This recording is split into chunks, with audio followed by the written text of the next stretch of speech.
உங்கள் ரெண்டு பேருடைய அறிக்கை இது வாசிச்சிருந்தோம்.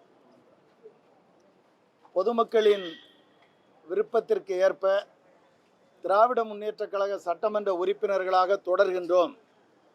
திமு ராஜேந்திரன் எம்எல்ஏ, இரா செந்தில் செல்வன் எம்எல்ஏ அறிக்கை. நடைபெற்று முடிந்த சட்டமன்ற தேர்தலில் திராவிட முன்னேற்றக் கழகத்தின் தலைமையிலான மதச்சார்பற்ற முற்போக்கு கூட்டணியின் மறுமலர்ச்சி திமுக வேட்பாளர்களாக மதிப்பிற்குரிய தலைவர் வைகோ அவர்களால் நாங்கள் நிறுத்தப்பட்டோம். உதயசூரியன் சின்னத்தில் போட்டியிட்ட எங்கள் இருவரையும் வெற்றி பெற வைத்த கடையநல்லூர் சீர்காழி தொகுதி வாக்காளர் பெருமக்களுக்கும் எங்கள் வெற்றிக்கு அயராது பாடுபட்ட அனைவருக்கும் எங்களது பணிவான நன்றியினை தெரிவித்துக் கொள்கிறோம். எனது தம்பிகளை வெற்றி பெற வைத்தால் 5 ஆண்டு காலத்திற்கு சிறப்பான சட்டமன்ற உறுப்பினர்களாக அவர்கள் செயல்படுவார்கள் என்று தேர்தல் பரப்புரையின் போது தலைவர் வைகோ அவர்கள் சொன்னார்கள். தேர்தல் வெற்றிக்கு பிறகு 23/5/2026 கடையநல்லூரில் நடைபெற்ற நன்றி அறிவிப்பு கூட்டத்திலும் அதை குறிப்பிட்டார்கள். மே 4 முதல் ஜூன் 15 வரை சட்டமன்றத்தில் திமுக கொறடா உத்தரவுப்படி நடந்து கொள்ளுங்கள் என்றும் நடந்து கொள்வார்கள் என்றும் ஊடகங்களில் சொன்ன பொதுச் செயலாளர் வைகோவின் நிலைப்பாடு ஜூன் 16 அன்று தமிழ்நாடு அமைச்சர் ஒருவரின் சந்திப்புக்கு பிறகு மாறத் தொடங்கியது. சட்டமன்ற உறுப்பினர் பொறுப்பில் இருந்து எங்களை பொதுச் செயலாளர் வைகோ அவர்கள் ராஜினாமா செய்ய சொன்னார். எங்கள் ராஜினாமாவை அவர்கள் நிர்பந்தித்தார்கள். இதை தெரிந்து கொண்ட தொகுதி மக்களும் பொதுநல அமைப்பினரும் நீங்கள் ராஜினாமா செய்யக்கூடாது, சட்டமன்ற உறுப்பினராகவே தொடர வேண்டும் என்று அறிவுறுத்தினார்கள். வாக்களித்த எங்களுக்கு மரியாதை தரும் வகையில் நீங்கள் செயல்பட வேண்டும் என்று கேட்டுக்கொண்டார்கள். இந்த கருத்துக்களை பொதுச் செயலாளர் வைகோ அவர்களிடம் நேரில் சொன்னோம். அவர் அதனை ஏற்கவில்லை. இருப்பினும் 6 மாத காலத்திற்கு அமைதியாக இருப்பது என்று முடிவெடுத்து 38 நாட்களாக அமைதி காத்து வந்தோம். இந்த சூழ்நிலையில் மதிமுக முதன்மை செயலாளர் துரை வைகோ அவர்கள் இருவரும் 1 மாதத்திற்கு முன்பே விலை போய் விட்டார்கள் என்று பேட்டியளித்து தொண்டர்கள் மத்தியில் எங்கள் மீது அவதூறு சேற்றை வீச தொடங்கியது எங்களை வேதனைக்கு உள்ளாக்கியது. சுமார் 40 ஆண்டு காலமாக தலைவர் வைகோ பின்னால் எதை பற்றியும் கவலைப்படாமல் எந்த எதிர்பார்ப்பும் இல்லாமல் பயணித்த எங்களுக்கு இறுதியாக கிடைத்தது இது போன்ற இழிவான பழிச்சொல்லே. இதை தாங்கிக் கொள்ள முடியாமல் துடிக்கிறோம். ஆளுங்கட்சி கூட்டணியில் சேர்வோம், மீண்டும் போட்டியிட வாய்ப்பு தரப்படும், அமைச்சராக கூட ஆகலாம் என்ற ஆசை வார்த்தைகளுக்கு மயங்காமல் எங்களை நம்பி வாக்களித்த மக்களுக்கு தலைக்குனிவை ஏற்படுத்த மனமில்லாமல் எங்கள் நிலைப்பாட்டில் உறுதியாக இருக்கின்றோம். சின்னஞ்சிறு வயது முதல் நாங்கள் நேசித்த திராவிட இயக்கத்தின் கம்பீரமான அடையாளமான திராவிட முன்னேற்றக் கழகத்தின் சட்டமன்ற உறுப்பினர்களாகவே தொடர்ந்து பணியாற்றிட உறுதியேற்று இந்திய நாடு வியந்து பார்த்த திராவிட மாடல் ஆட்சியை கொடுத்த போற்றுதலுக்குரிய முன்னாள் முதலமைச்சர் திமுக தலைவர் மரியாதைக்குரிய மு.க. ஸ்டாலின் அவர்களை இன்று நேரில் சந்தித்து வாழ்த்து பெற்றோம். எங்களை அன்போடு அழைத்து அரவணைத்து வாழ்த்திய கழகத் தலைவர் அவர்களுக்கும் அரசியல் வானில் நம்பிக்கைக்குரிய எதிர்காலமாக விளங்கும் சட்டமன்ற எதிர்க்கட்சி தலைவர் மாண்புமிகு உதயநிதி ஸ்டாலின் அவர்களுக்கும் இயக்கத்தின் அனைத்து முன்னணியினருக்கும் எங்களது மனமார்ந்த நன்றியை தெரிவித்துக் கொள்கிறோம். திராவிட முன்னேற்றக் கழகம் மீண்டும் ஆட்சி அமைக்கவும் திராவிட இயக்க கொள்கைகள் இம்மண்ணில் வலிமை பெறவும் சிப்பாய்களாக நின்று கடமையாற்றுவோம். வாக்களித்த மக்களின் விருப்பத்தை நிறைவேற்றிய மன நிறைவுடன் நாங்கள் எங்கள் பணியை தொடர்வோம். எங்களை பொது வாழ்க்கையில் ஈடுபடுத்திய தலைவர் வைகோ அவர்களுக்கும் கண்ணியமும் அன்பும் நிறைந்த உண்மையான மதிமுக நிர்வாகிகள் நண்பர்களுக்கும் எமது நன்றியை தெரிவித்துக் கொள்கின்றோம். திமு ராசேந்திரன், சட்டமன்ற உறுப்பினர், கடையநல்லூர் தொகுதி, தென்காசி மாவட்டம். இரா செந்தில் செல்வன், சட்டமன்ற உறுப்பினர், சீர்காழி தொகுதி, மயிலாடுதுறை மாவட்டம். அறிக்கையை கொடுத்துருங்க.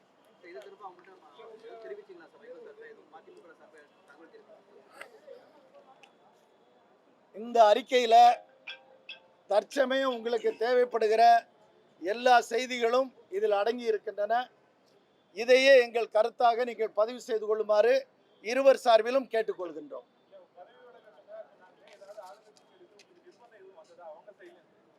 ஏற்கனவே நீங்க இந்த கடந்த 38 நாளா இது குறித்து ஏராளமான தகவல்களை நீங்க விசாரிச்சிருக்கிறீங்க, பார்த்துருக்கீங்க.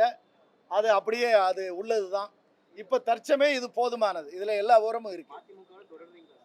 திராவிட முன்னேற்ற இது என்ன கேட்டீங்க? இப்போ நீங்களே சொல்லுங்க. நாங்க இப்ப என்ன பேசணும்? அந்த கையில என்ன இருக்கு அதை பார்த்துக்கிடுங்க. இந்த அறிக்கையை பார்த்தீங்களா? திராவிட முன்னேற்ற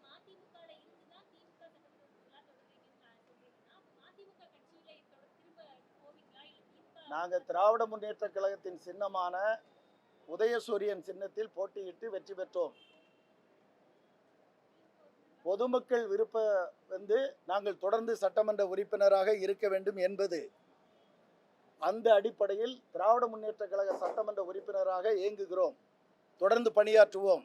அதிமுகவில் கட்சி வேட்பாளராக அறிவிக்கப்பட்டு திமுக சின்னத்தில் போட்டிட்டு நீங்க வெற்றி பெற்றீங்க. ஆமா, இப்ப திமுகவில் தான் இருக்குன்னு சொல்லி நீங்க சொல்றீங்க. அதிமுக நீங்க விலகிட்டீங்க எடுத்துக்கலாம் பாருங்க. அப்படி நீங்க சொல்ல முடியாது. ஏன்னா நாங்கள் திராவிட முன்னேற்ற கழகத்தின் சின்னத்தில் போட்டியிடுகிற போதே திராவிட முன்னேற்ற கழகத்தின் உறுப்பினராக ஆகித்தான் போட்டியிட்டு இருக்கிறோம். திராவிட முன்னேற்ற அதிகாரப்பூர்வமாக திராவிட முன்னேற்ற கழக உறுப்பினராகத்தான் உறுப்பினர் படி அந்த அட்டை பெற்றுத்தான் நாங்கள் போட்டியிட்டு இருக்கிறோம். ஆகவே அந்த கேள்வி எழவில்லை. அந்த கேள்விக்கு இடமில்லை. ஒரு சட்டமன்ற உறுப்பினர் திராவிட முன்னேற்ற கழகத்தின் உறுப்பினராகத்தான் போட்டியிட்டு இருக்கிறோம்.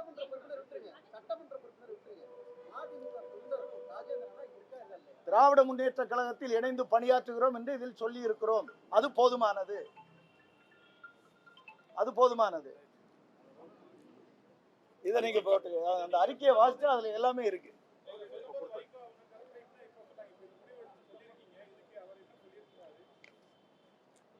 இந்த நிகழ்வு தொடங்கியது ஜூன் 26 உயர்நிலைக்குழு மறுமலர்ச்சி திமுக நடந்த அன்றைக்கு. மறுநாள் பொதுக்குழு. இந்த 2 நாளும் என்ன நடந்துச்சு, எங்களுடைய கருத்து என்னங்கிறது கடந்த ஒரு மாதமாக விவாதிக்கப்பட்டிருக்கிறது. 38 நாட்களாக 2 பேரும் எந்த தகவலும் எங்கேயும் எதுவும் பேசலை. உங்களில் பல பேருக்கு எங்களை ஆளை கூட தெரியாது. எதனாலன்னா எல்லாம் பேசி முடிக்கட்டும். இல்லை, நாங்கள் 6 மாத காலம் அமைதியாக இருக்கணும்னு முடிவெடுத்தோம். 6 மாத காலம் அமைதியாக இருப்போம், சிரமப்பட வேண்டாம், கஷ்டத்தை கொடுக்க வேண்டாம்னு நினச்சோம். ஆனால் எங்களை காயப்படுத்துகிற வகையில் சொல்லப்பட்டதுங்கிறத இதில் நாங்கள் சொல்லியிருக்கோம். தற்சமயம் நீங்கள் அதை போட்டுக்கிடுங்க. என்ன சொல்லியிருக்கோமோ அதை போட்டுக்கிடுங்க. இன்னைக்கு இல்லை, நேற்று நடந்து முடிஞ்சிருச்சு. நடக்குதுன்னு சொல்லாதுங்க. ஆமாம், இல்லை அது என்னன்னா சட்டமன்ற பட்ஜெட் கூட்டத்தொடர் முடிஞ்சாச்சு. நாங்கள் திராவிட முன்னேற்ற கழக சின்னத்தில் நின்று எல்லாத்தையும் திராவிட முன்னேற்ற கழக வரிசையில் தான் அமர வச்சிருக்கிறாங்க. எல்லாமே சட்டப்பேரவையில் அப்படி தான் சீட்டு ஒதுக்கி அமர வச்சிருக்கிறாங்க. அதனால் அந்த முடிவு எடுத்து நம்ம இயங்க வேண்டியிருக்கு.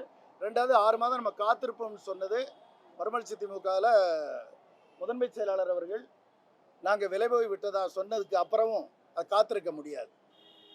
காத்திருக்க வாய்ப்பே அவர்கள் தரவில்லை. அது மனவேதனைப்படும்.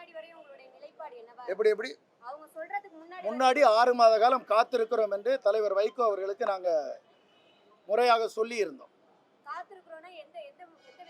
எப்படி வேணாலும் எடுத்துக்கிடுங்க, எப்படி வேணாலும். இப்போ மீண்டும் உங்களுக்கு சொல்லுதேன், சுருக்கமாக பேசினா செய்தி நல்லா இருக்கும். ரொம்ப பேசி கெட்டு போறதுக்கு. ஆமா, அதுதான் இதுல இருக்குமா. எங்க அறிக்கையில உங்களுக்கு தேவையான எல்லாமே இருக்கு. அதை போட்டாலே எங்க கருத்து இதுதான். தாவேகா கூட்டணியில சேர்றதுக்கு விருப்பம் இல்லையா? நாங்கள் திராவிட முன்னேற்றக் கழக சின்னத்தில் போட்டியிட்ட சட்டமன்ற உறுப்பினர்கள் திராவிட முன்னேற்றக் கழக சட்டமன்ற உறுப்பினர்களாக பணியாற்றுவதுதான் சட்டப்படி சரியாக இருக்கும். தாவேகா கூட்டணியில் திமுகவில் இருந்து தேர்ந்தெடுக்கப்பட்ட சட்டமன்ற உறுப்பினர்கள் இயங்க முடியாது. அப்ப மதிமுகல இருந்து விலகுற மனநிலையில நீங்க திரும்பவும் அதை நீங்க புரிஞ்சுக்கலையா? இதுல இருக்கு, உங்களுக்கு எல்லா விளக்கமும் இருக்கு. இது இல்ல சார், அதை நீங்க தெளிவா சொன்னாதானே தெரியும். இப்ப நீங்க மதிமுக அடிப்படை உறுப்பினரா ஒரு கட்சியில சேருவோம். இப்ப மதிமுக உறுப்பினரா இருக்கிற மனநிலையில இருக்கீங்களா?